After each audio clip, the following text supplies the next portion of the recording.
the way to a man's heart is through his heart, is through the feeling. Okay. Now, the thing that sometimes we do wrong as women is we try to get to a man through their brain, and that will show up as the woman that knows it all. From the grit and the grind to successful minds, live from the entertainment capital of the world, your hosts, Jillian Batchelor and Daryl Hannah.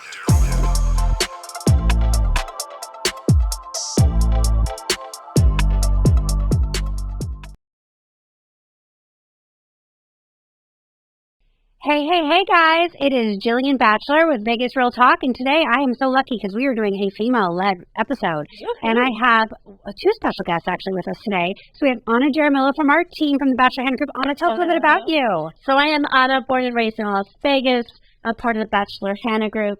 I am just a super excited and happy woman. I love that. That's a great introduction. Okay, I'm definitely loving this.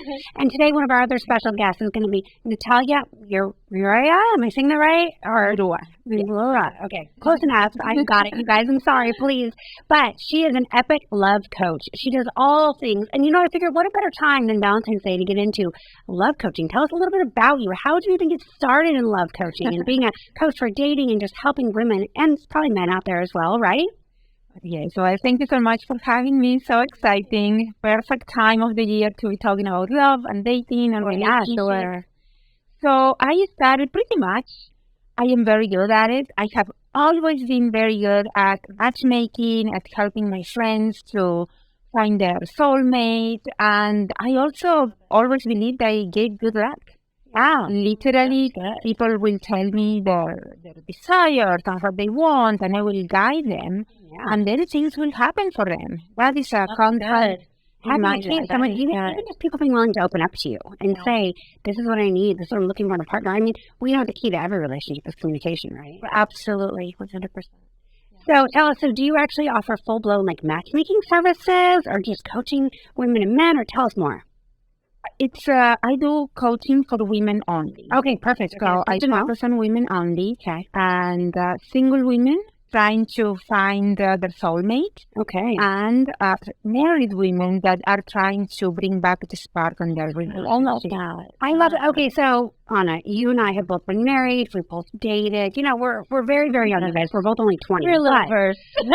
We have a little bit of experience under our belt. And what did you find was the biggest pitfall in dating? Pitfall? Yeah. Honest to goodness, when I was dating, I was really not fully engaged in dating. Okay. I was having fun dating. And there's nothing wrong with that. That's just where my head was, because I was busy doing Anna. That's actually beautiful. That's what I was doing. So I had fun dating. Okay. There were no problems with my dating life. Well, I mean, okay, first off, you guys, she's beautiful. So there should have been no problems with the dating. She also has a great personality. She's always happy. She's always full of fun. So if we could all be you, I'm sure our dating lives would be great, you guys. Thank you. But now, okay, so Natalia, tell me, what do most women come to you and what do they say is their biggest, I guess, problems in the dating world or pitfalls, or what are they lacking? Are they lacking finding quality men? Do they not know what they want? What is it that women are out there seeking or having trouble finding? Tell us. It's mostly, first of all, I want to say this because it's very, very important. Okay. There is nothing wrong with the women that look for my help. Oh, no. They are perfect, they are beautiful, they're whole and complete as they are. Yeah. There is nothing to fix. Oh, no. And actually, I think that's a really important topic because, it's like therapy, for example. I feel like everybody needs therapy. So when you go to therapy, it's not because necessarily there's something wrong with you. Right. Sometimes you just go because you just want to be better. If I went to the gym, if I hired a personal trainer, nobody would think there was anything wrong with that. I just want to be the best I can at the gym. Absolutely. So really, you're a love coach. You're a love trainer. So you're on purpose. Will be more purposeful. You're proactive. That's a good word. No, I like that. So I love that you said that. Okay, sorry, keep going. So I coach different kinds of women, and it's very personalized. So mostly the main thing I see is they are doing a lot of the things that are not working for them, and they don't have the awareness. That's because they are so, I like to call it goldfish in a bowl. Okay. When we are if you ask a goldfish what water is, they will be like, what's water? I don't know what water is. it's kind of like the same phenomenon. They are repeating patterns from the past that are not working, and they are actually not doing the things that work. So the results are below what they desire. Repeating patterns. I mean, I've never done that in the past. I'm really guilty of that. right? Totally guilty of saying, I don't want that, and then I go out and see that. Like, and I think that's a lot of what's ingrained in us is, you know, I'll tell you this. I was married, and I married a man, and I had a counselor one time say to me, you married a man that is delivering you love the way that your mother delivered love to you. And when she said it to me, it was like mind blowing. I had been with this man for 17 years. I never understood the two correlation. Yeah. I basically married a male version of my mother. And it's because as a child, that's how you're learning to seek love. Yeah. And I was like, oh, when you just said repeating patterns, I'm like, there was the repeating patterns for me. And nothing was wrong with this man or anything like that. And my mom, I have a great relationship with my mom. It's nothing like that. But it was, you only know what you know. Yeah. So, for example, if I only spoke that earlier, right? Talking about that. Yeah. So the two of you speak Spanish. If you only ever were raised speaking Spanish, that's the language you know. Correct. So in my case, my love language was a certain type because that was what I knew. Yeah. I didn't know to seek out something different. I didn't know to seek out something better or stronger or whatever it was, right? Yeah. That was the way that I knew love. That was familiar to you. Familiar. That was the word. So Anna, how have you ever repeated a pattern, good or bad? It doesn't have to be a bad pattern. Undoubtedly, I absolutely did, and I recognize that, which is why I chose to not repeat that again, not to completely engage and allow myself to fall in love until I spend enough time working on me. And I'm talking about what's between my ears, which is the most important thing, right? Exactly. I had to work on that because I recognize, like, if I keep doing the same stuff, I'm going to attract the same kind of person that didn't work. Yeah, exactly. And, you know, I think that takes a big, and Natalia, we'll let you get into this with us. I think that takes emotional maturity to recognize that because we all get into patterns. Doesn't mean there's anything wrong with us. It just means we need that emotional maturity to be like, oh, whoa, light bulb went off. And I'm doing this and I'm not getting these results. Yeah. And I think it also takes your intellectual maturity, but then it takes a lot of self-love to say, wait, I don't want this. I want more than this. Because it's funny, because I bet you can see for your kids. I bet you when your kids do something wrong, you can see right when it's happening. You're like, wait, red flag, don't do that. But when it's us, we have trouble seeing it, right? Yeah. We have trouble really seeing it and accepting it and saying, wait, I need to change that behavior. Right. I don't like it.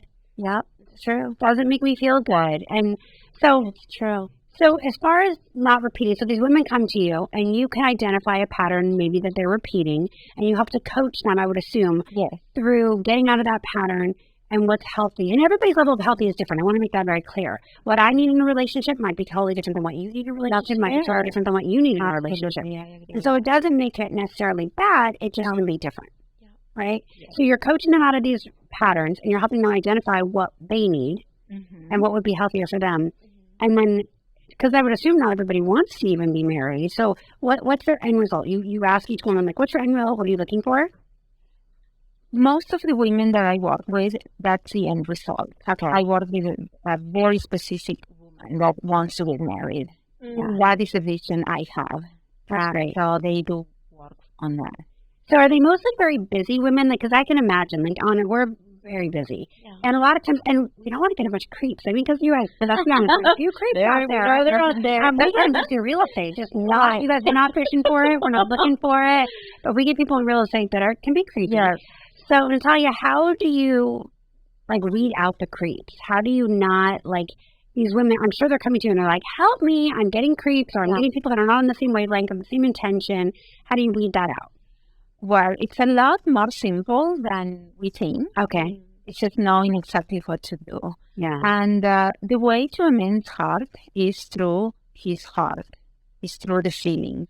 Okay. Now, the thing that sometimes we do wrong as women is we try to get to a man through their brain, and that will show up as the woman that knows it all. She has all the answers. She knows all about politics. She knows all about the world. I have a know-it-all. Right.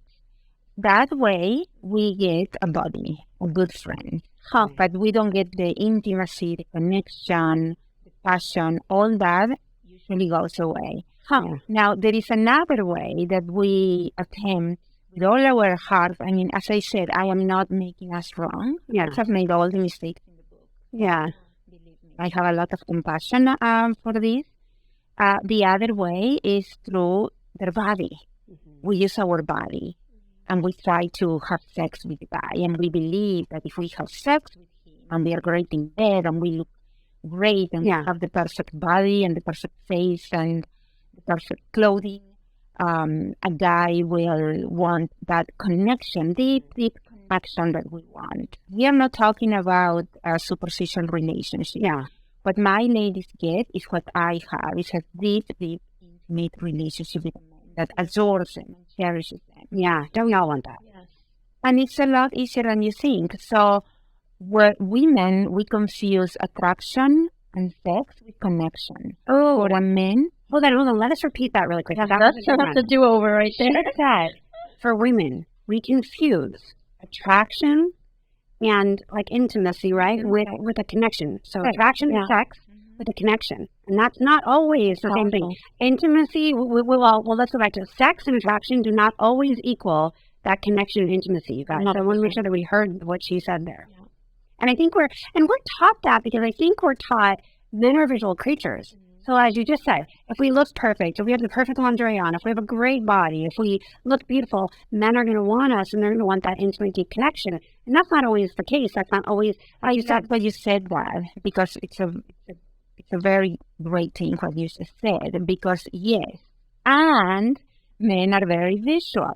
Now, the standards of beauty of a men usually are a lot lower than us women we think. Wow. So yes, we need to be healthy. We need to look good because we feel great on our body when we feel good about ourselves. So it's a little bit more deeper than what meets the eye. But yes, it doesn't mean that we are going to let ourselves go and not take showers and, no, I don't mean that. I just mean that only focusing on the body will get us If you think about it, I mean, I can only speak for myself. Like, what a man looks like is like the first filter for me. Yep. It is not the only filter. Oh, no. And there has to be a lot more depth, and I have to have a lot of, like, holistic connection for that to stick. Otherwise, we're just going to have a fun day and we're going to call it a day. Yeah. And it's funny, I've always said that too. Like for me personally, and I'm going to get very intimate here. Yeah. For me to be intimate with somebody, you have to stimulate my mind. I always say you can't stimulate my body for me to be intimate with you. And I know that kind of sounds funny, but you have to actually stimulate my mind. If I'm not mentally attracted to you, if I'm not mentally intrigued by you, if I'm not mentally stimulated by you, my body is not going to react. Yeah. I'm just going to be honest with you guys. There's no performance going on. It's not going to react, And the more mentally stimulated I am by you, the more I actually want to physically kind of give you a show, say, I want to physically perform for you. And I mean that in a good way. But I also, the more safe, I think with women, it's also a safety thing. Because I know for me, and I'm not a coach, but I'm just giving you my life experience, you guys, the more safe I feel with somebody, the more I let my guard down. The more I let my guard down, the more intimate, mentally, physically, spiritually, emotionally, I get with you. Because we can become vulnerable. Vulnerable. The vulnerability, that is a great word. I'm so glad you said that. So if you had moments in your life where you felt like, with this man, I can be vulnerable. I can be myself. Totally. And isn't that a beautiful thing? Totally. It's a beautiful thing. I love that because true vulnerability, I feel like, is where love comes from. When I know that I can let my guard down. Yeah. And even if it's just with my friend. So I feel vulnerable with you. I feel safe with you. I feel connected to you.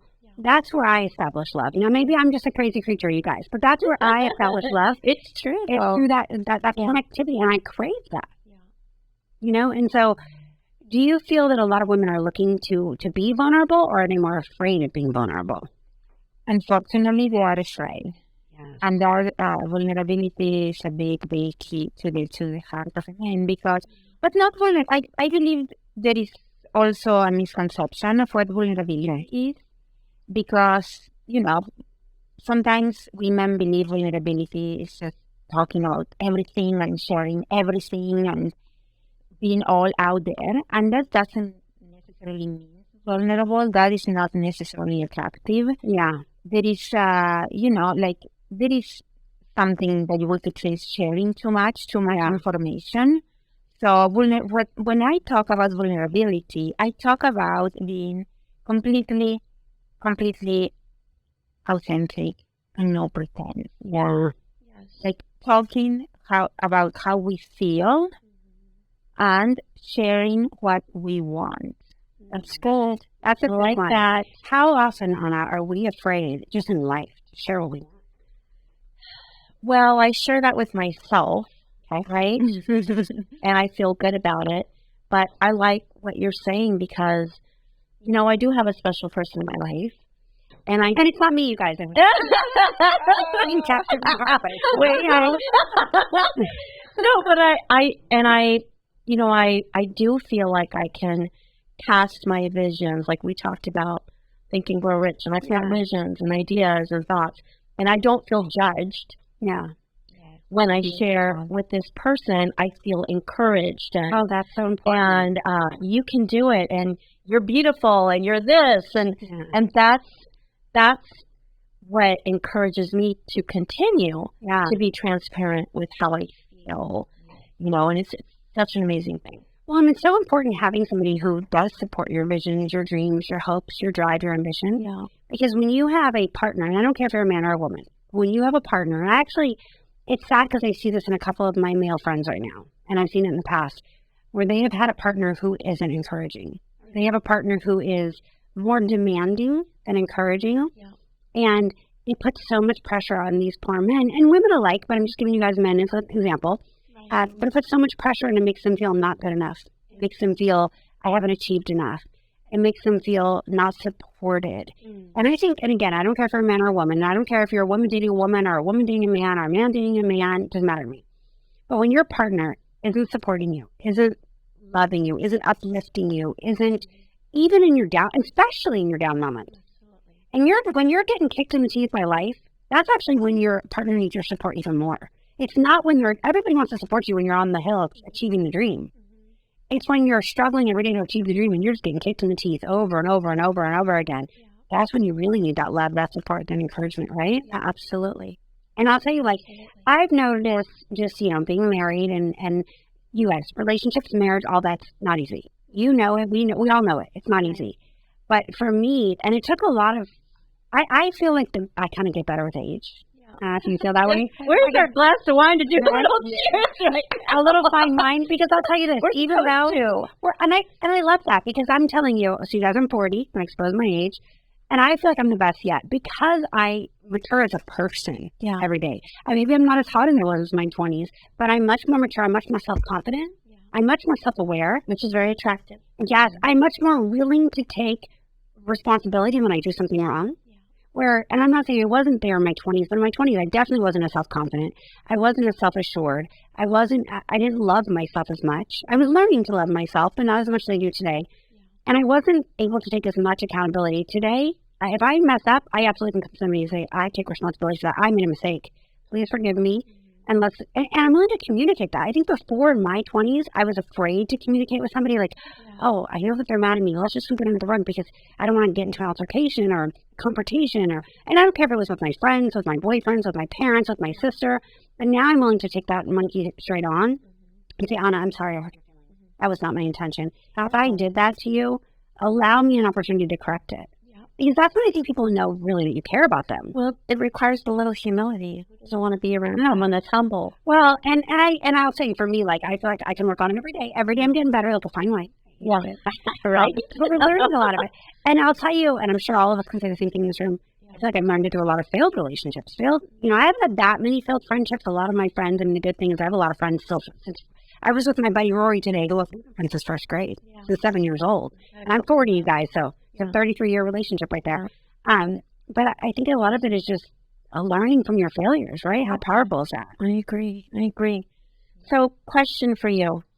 So, do the women that come to your coaching, do they have do you see similarities in what their expectation of this perfect man is? Or do you see differences what different women want? That's a great question. The similarity that I see, that I notice, is the mindset. Okay. Not so much exactly. There are things, there are clues, or cues, that they look for, physical attraction, status. Yeah. Women Status, are okay. very, very big on status. And it also depends on the age. Yeah. Because younger women, of course, they are looking more for, a healthy male. The physical attraction. So for the I'm baby, sure. because they want to have babies. Yeah. Sure. So when we get older, it's more intellectual, intellect, conversation. Yeah. But we don't focus on that much because that is, again, is the surface. Yeah. We really focus on what they want and how they want to feel in a relationship. Yeah. So if they tell me, for example, I want a man that is 6'2", Italian and Catholic, Italian descendant. Yeah. Catholic. Careful Yeah. what you ask for. Yeah. My question to them, for example, would be, what do you think or what do you believe you're going to feel with a man like that? Okay. Because the way we feel with the first one doesn't have much to do with what they do or how they do. You're right. It's something that we can recreate easily. So You're right. they say something like, well, insecurity, I want to feel protected. Yeah. I want to feel, attracted physically. Yeah. So through our work, they get to the realization that there could be an Irishman that is 5'9" that could give her that. So their whole, when they come to me, their dating pool is usually one or two guys. Yeah. And when they go through my work, their dating pool expands. Yeah, because you make it much wider. It's just that's why they have so much fun, and it's easier. So I will say, I have a funny little story about this, you guys. So when I got divorced from my husband, and I had a wish list. Let's call it a wish list. I have a wish list right in there. Yeah, so I had a wish list of what I was looking for in a man. And for me at this point, I was older, and I was 40, and religion was important to me. I know what I'm interested in physically, but I can be interested physically in different men, but religion was important, sense of humor was important. And for me, the big one was being a builder. I am a builder by just nature. I want to build something. I want to build an empire. It doesn't have to necessarily mean business, but I want to build a life together. I want to be a builder. I want to be an entrepreneur. And I want to build a healthy relationship. So what I mean by a builder, for me, and everyone's definitions are different, is I want somebody who wants to grow, wants to constantly improve themselves, their work ethic, their physicality, their dating, their support, their interest. I want someone who's a builder. And so for me, that was a big word. And it was like, I need a man who's willing to build with me. And are you willing to build? And somebody who feels like, oh no, I'm a complete person. I don't need to change. I don't need to grow. I don't need to build. I don't need to get better. Then they're not the type of person, because it's about mindset. Are you a builder in your mind? Are you constantly looking to build and grow and experience different things? And so a builder was a big thing to me.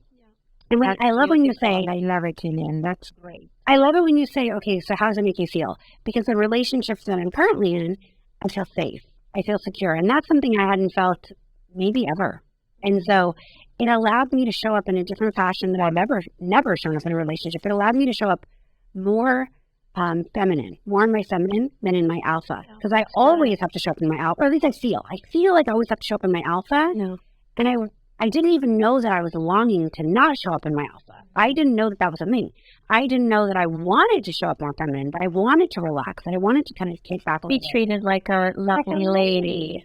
So what about you, Anna? What do you think you're looking for? What are you longing? What do you want? What do you need in a relationship?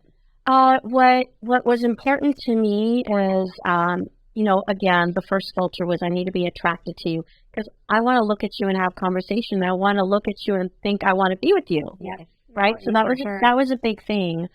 The man that I'm with right now, the very first night that I met him, within an hour of meeting him, he was like, so when are we getting married? And I was like, holy cow. You're like, what? This was fast. He was forward, and he was like seeking me, and I needed that. I don't want to be the one seeking a man. Okay. Do enough, and I'm going to put myself out there, but I needed someone that wanted to express and was not afraid to seek me out. Show up a little bit in his alpha. Totally. I needed that. I needed a guy with courage, and someone that I could envision working with, because I'm a builder too, and I get visions and ideas and thoughts, and I wanted someone that I could run in life with, and someone that makes me laugh, because I think laughter is like medicine. Oh, it's so important. Yeah, and I wanted someone that would dance with me because I'm a dancer. I've seen her on the dance floor. She is a dancer. She got the moves. She's a business, right? Short look. Got to work a little bit. Might see that. You know? It's funny. Yeah. So now, how do you coach them to know, like, okay, are they ready for marriage again, or how do most women say that they know that they're ready for marriage? That's a good question. It's just that moment when you get real with yourself. Okay. And that desire, that hunch, that it's theirs. Yeah. I have worked with thousands of women. Wow. And there hasn't been one time, or maybe a few times, but most of the time, 99% of the time, Yes. then we like, okay, let's work on my business, on high performance, let's work on my diet, and after 2 or 3 sessions, once they relaxed, they started to know themselves and see who they were, and really get to see who they were deeply. Yeah. They all, the ones that weren't straightforward from the beginning, Yeah. they all said the same thing. Forget about it. I want to find love. Oh. I want to find Well, the priorities shifted. Yeah. completely. So it's a hunch, it's a desire that we can cover it up with something that I call the substitution. Yeah. We substitute. We work as crazy. We think that we substitute with food. We substitute with traveling. We substitute with our kids. We substitute, trying to correct that. We cannot feel it because it's so scary sometimes. And I know I have been hurt tremendously in relationships. So I know what it means to be so scared that you thought love wasn't for you anymore. Yeah. But I also know the other side. When you heal and you one day, like you realize, your realization, one day when you realize, well, this is what I really want. Yeah. And nothing is going to stop me. I am going to do whatever I have to do in order to get rid of these barriers. I love a phrase from Rumi that says, do not seek for love, but seek and find the barriers you have built against. Ooh, that's because love is everywhere. Love is everywhere. Yeah. And if you're putting up barriers, which we all do when we get hurt, fine. If you put up barriers, you're unable to really truly receive the love. And like you said, love is everywhere. Yeah. You're unable to truly receive the love that is out there trying to be given to you. Yeah. And, I was telling my daughter, I have a teenage daughter and I have a college age daughter, and I have a teenage daughter who's about to be 17. She just broke up with her boyfriend, and I was telling her, babe, and I mean this as nice as possible, let me get through it, you guys. I said, there'll be another boyfriend. And that's what I meant, because she's, 16, 17. Right. And I said, dating at this point in your life, it's rare you're going to wind up with the person that you dated when you're 16, right? And the dating at this point in your life is about experiencing the feelings that you want to feel, figuring out what you want, what you don't want, and getting to know and learning to love yourself. Yeah.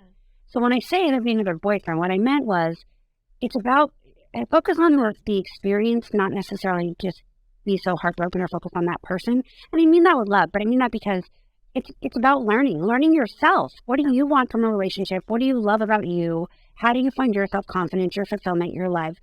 But I also agree with what you said about covering it up, because I know I've been guilty of that, you guys. And actually, I will say, I look at this as a positive. But for me, a lot of times when I was feeling unloved in my relationship, I then focused on work or focused on the kids. And I will say that's probably why my business did grow and get so successful. And I was putting a lot of focus into my business for a while, you guys.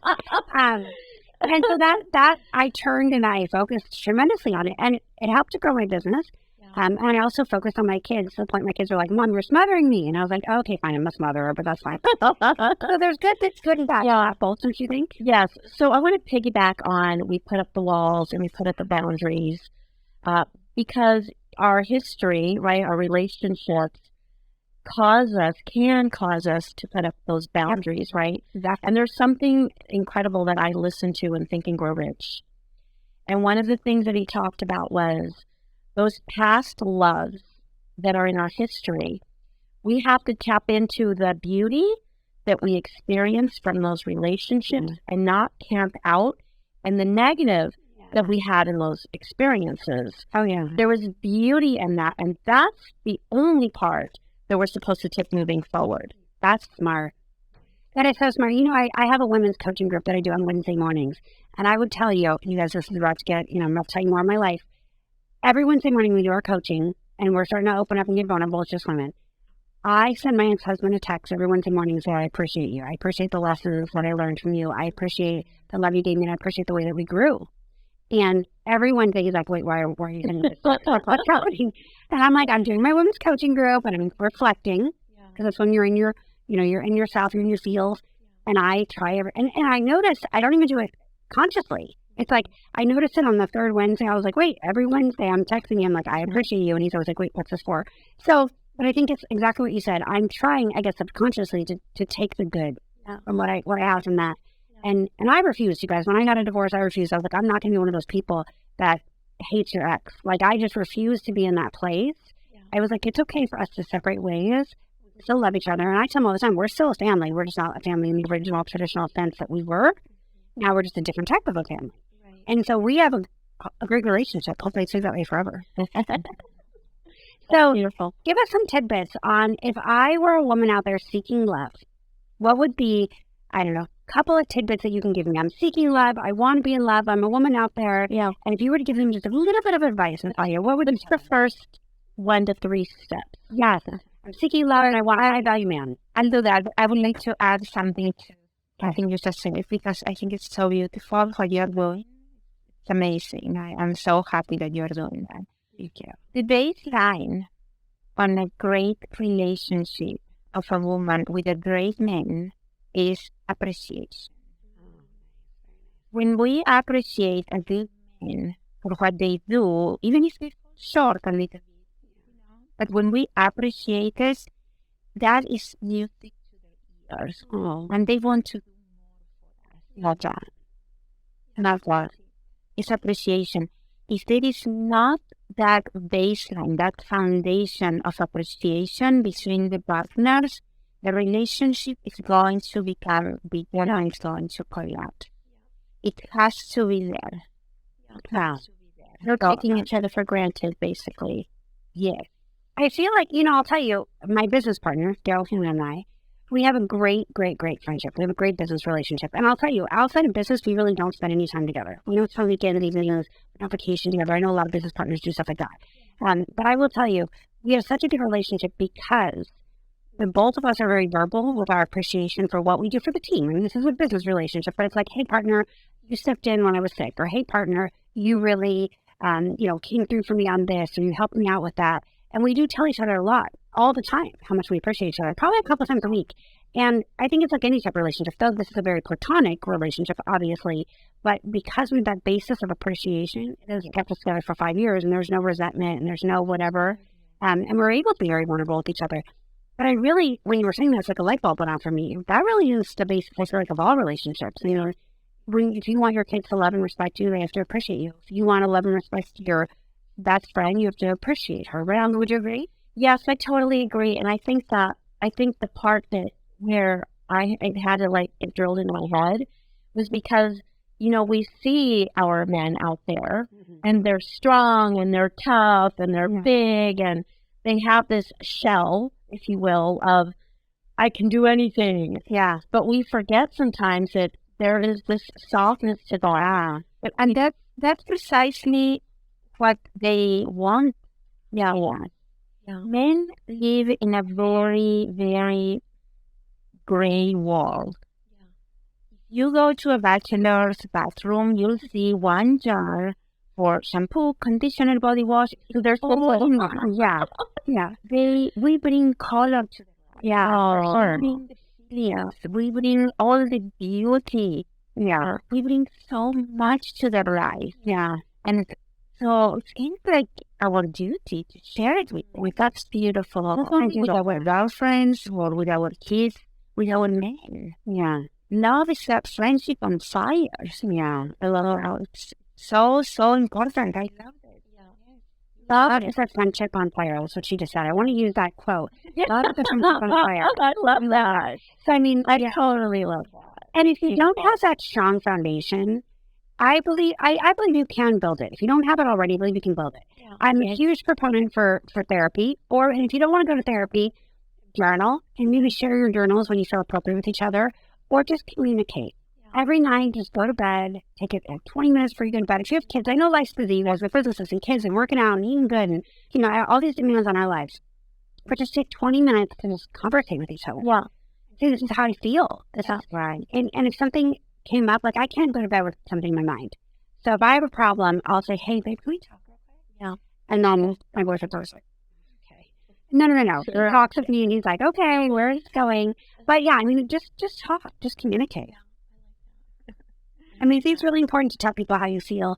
And also, don't be afraid. I lived a lot of years in a relationship before I was afraid to communicate my feelings. How will this go? Am I going to get yelled at? Or is this not going to go well? Are we going to fight? Are we going to argue? Am I going to be heard?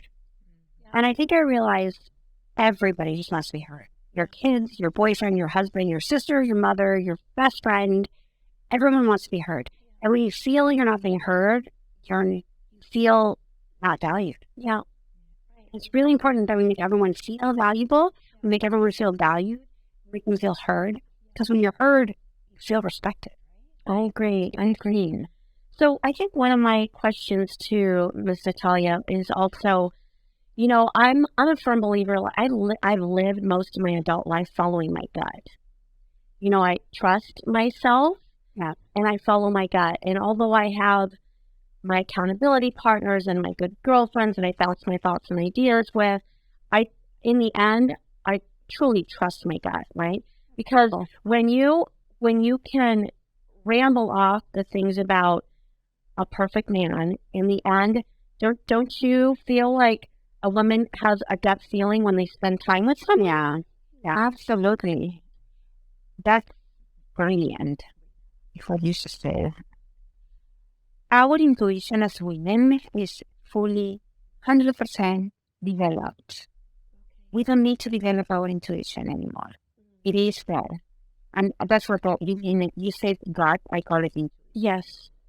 Well, what we have to develop is the trust in ourselves. And trust in ourselves has a lot to do with integrity. Integrity not as a moral, as good or bad. Integrity as honoring our word, what we say, as ourselves. So our identity is attached to what we say. So when we can honor our word, we said, okay, I am feeling yucky because he has been ignoring me for 5 days now. Yeah. I am going to go and talk with him from work. Yeah. And if we don't do that, we lose trust. That's when we start little by little to lose ourselves. Yeah. I have worked with way too many women that were like you ladies.